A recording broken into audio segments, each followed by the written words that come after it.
Group D எக்ஸாமோட first shift review வந்துருச்சு. என்னென்ன டாபிக்ல கொஸ்டின்ஸ் கேட்டிருக்காங்கன்னு தெரிஞ்சு நீங்க அதுக்கு ஏத்தாப்புல ரிவிஷன் பண்ணீங்கன்னா அப்கமிங் டேஸ்க்கு ரொம்பவே யூஸ்ஃபுல்லா இருக்கும். நிறைய பேர் எக்ஸ்பெக்ட் பண்ணது ஜென்ரல் அவேர்னன்ஸ்ல என்ன கேட்க போறாங்க.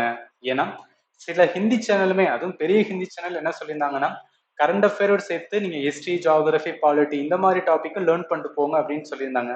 பட் ஸ்டூடெண்ட் என்ன சொல்லியிருக்கான்னு பாருங்களேன்.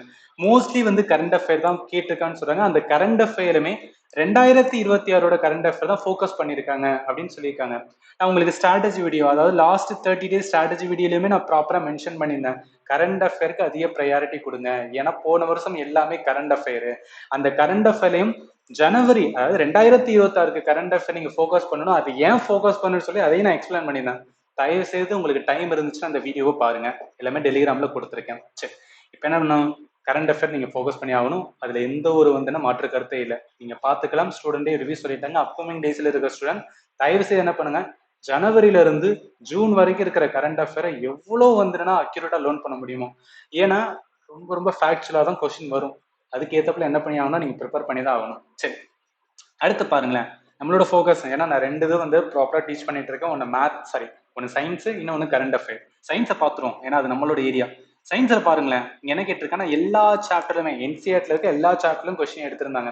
இது போன வருஷமும் கேட்டதுதான். ஏன்னா நல்லா கவனிங்களேன், 2019 இருக்கு பாத்தீங்களா, அதோட எக்ஸாம் 2022 வச்சாங்க. அந்த 2022ல பிசிக்ஸ்ல பாத்தீங்கன்னா ஒரு 3ல இருந்து 4 டாபிக் மட்டும்தான் எடுத்திருந்தாங்க. பட் இந்த வட்டம் அப்படி கிடையாது. போன வருஷம் மாத்திட்டாங்க. 2024 வந்து 2025 26ல கண்டக்ட் பண்ணாங்க. அதுலயுமே என்னன்னா எல்லா டாபிக்லயும் கை வச்சாங்க. இது எதுக்காக சொல்றேன்னா, பேட்டர்ன் சேஞ்ச் ஆயிருச்சு. போன வருஷம் என்ன பேட்டர்ன் இருந்துச்சோ அந்த பேட்டர்ன் படி தான் கொஸ்டின் எடுக்கிறாங்க. அதனால என்ன பண்ணாதீங்கன்னா, எதையும் ஸ்கிப் பண்ணாதீங்க. நீங்க பார்க்கலாம். ஸோ சயின்ஸ்ல, பிசிக்ஸ்ல மோஷன்ஸ், ஃபோர்ஸ், லைட், எலக்ட்ரிசிட்டி எல்லாமே நான் உங்களுக்கு கைட் பண்ணியிருந்தேன். இது நான் போன வருஷம், அதாவது 2024 2025 26ல எக்ஸாம் நடந்தது. அதோட ப்ரீவியஸ் கொஸ்டின் சீரிஸ் உங்களுக்கு கம்ப்ளீட்டா எடுத்திருந்தேன். அதில் பாருங்க என்னென்ன டாபிக்ல எடுத்தேன். Motion, force and law of motion, gravity, work energy, electricity, மேக்னெட்டிசத்தோடது, அதே மாதிரி சவுண்ட் டாபிக். ஸோ எல்லாமே என்ன பண்ணிட்டாங்கன்னு வச்சுக்கலாம். அதாவது ஒரு பிசிக்ஸ்ல என்னென்ன டாபிக் என்சிஆர்டில இருக்கோ அந்த எல்லா டாபிக்ல என்ன பண்ணிட்டாங்கன்னா கொஸ்டின் கை வச்சுட்டாங்க. அதெல்லாம் என்ன பண்ணி ஆகணும், நீங்க ப்ரிப்பேர் பண்ணி தான் ஆகணும்.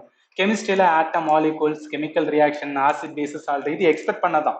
இது கெமிஸ்ட்ரியில எக்ஸ்பெக்ட் பண்ணதான். ஏன்னா acid base, metal, non metal, structure of the atom, chemical reaction, carbon compound கேட்டிருக்காங்க. எல்லாம் போன வருஷம் கேட்டிருக்காங்க. அதே மாதிரி என்னன்னா இந்த வருஷமும் கேட்டுட்டாங்க. பயாலஜில லைஃப் ப்ராசஸ், விட்டமின், செல் திசுக்கள், இது எக்ஸ்பெக்டட் தான். ஸோ பயாலஜில என்ன பார்த்தீங்கன்னு வச்சுக்கலாம், ரீப்ரொடக்ஷன்ஸ் நான் எக்ஸ்பெக்ட் பண்ணேன். ஆனால் போன வருஷம் கேட்டிருந்தாங்க, அதுல இருந்து பெருசாக கொஸ்டின்ஸ் வரல போல. அண்ட் ஆல்சோ என்னன்னா, முக்கியமா நான் எக்ஸ்பெக்ட் பண்ணது ஜெனட்டிக்ஸ் எக்ஸ்பெக்ட் பண்ணேன். பயாலஜில ஜெனட்டிக்ஸ்ல இருந்து கொஸ்டின்ஸ் வரும் அப்படின்னு நினைச்சா, பட் அதுல இருந்து கேட்கல. ஏன்னா அப்கமிங் ஷிஃப்ட்ல எக்ஸாம் எழுதிட்டு வந்த ஸ்டூடெண்ட் சொன்னும் போது நம்மளுக்கு தெரிய வரும். பட் என்ன பண்ணாதீங்கன்னா, எந்த ஒரு டாபிக்கும் ஸ்கிப் பண்ணாதீங்க. எல்லாமே பேசிக்கா என்ன பண்ணுங்க அப்படின்னா, ஒவ்வொன்றா எடுத்து ரிவிஷன் பண்ணிருக்க ரொம்ப ரொம்ப இம்பார்ட்டன்ட். ஸோ மேத் பாருங்க. மேத்ல என்ன கேட்டிருக்காங்க, basic math and advance math ரெண்டுலயுமே கொஸ்டின்ஸ் எடுத்திருக்காங்க. So percentage, pipe system, compound interest, trigonometry, mensuration and simplification. இப்போ நிறைய ஸ்டூடெண்ட் என்னன்னா, அட்வான்ஸ் மேத் போறேன்னு சொல்லிட்டு அட்வான்ஸ் மேத்ல நிறைய டைம் ஸ்பெண்ட் பண்ணிட்டு இருக்கலாம். பட் தயவு செய்து பேசிக் மேத், அதாவது அர்த்தமெட்டிக்கு மிஸ் பண்ணாதீங்க. ஏன்னா ஸ்கோரிங் அதில் உங்களால் ஈஸியாக பண்ண முடியும். டைமும் ரொம்ப கம்மியாக தான் எடுக்கும்.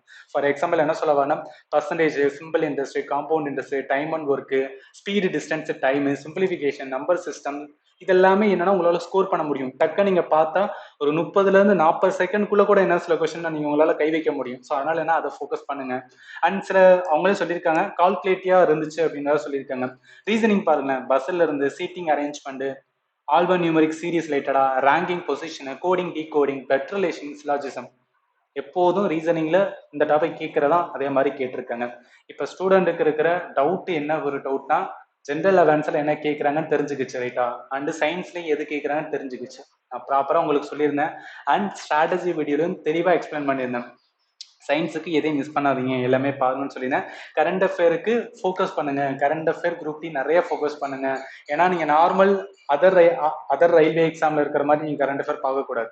ஏன்னா இதுக்குன்னு ஃபோக்கஸ்டா கரண்ட் அஃபேர் கேட்கறானா நீங்க அந்த அளவுக்கு என்ன பண்ணணும்னு வச்சுக்கலாம்.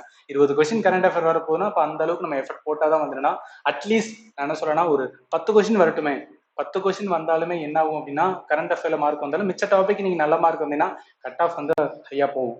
ஸோ அதனால என்ன பண்ணுங்கன்னா, ஆல்வேஸ் எய்ம் பண்ணுங்க. 70க்கு மேல நீங்க டெஃபினட்டா என்ன பண்ணி ஆகணும், ஸ்கோர் பண்ணி ஆகணும். போன வருஷம் கட் ஆஃபே 76 இருந்துருச்சு. சரியா, ஓபிசிக்கு. ஸோ அதனால என்ன பண்ணுங்கன்னா 70க்கு மேலே நீங்கள் ஆன்சர் பண்ணணும். எந்த அளவுக்கு உங்களால் வந்து எஃபர்ட் பண்ண முடியுமோ எல்லாமே போட்டு என்ன பண்ணுங்கன்னா ரிவிஷன் பண்ணுங்க. ஏதாவது டவுட் இருந்துச்சுன்னா வீடியோட கமெண்ட்ல மென்ஷன் பண்ணுங்க.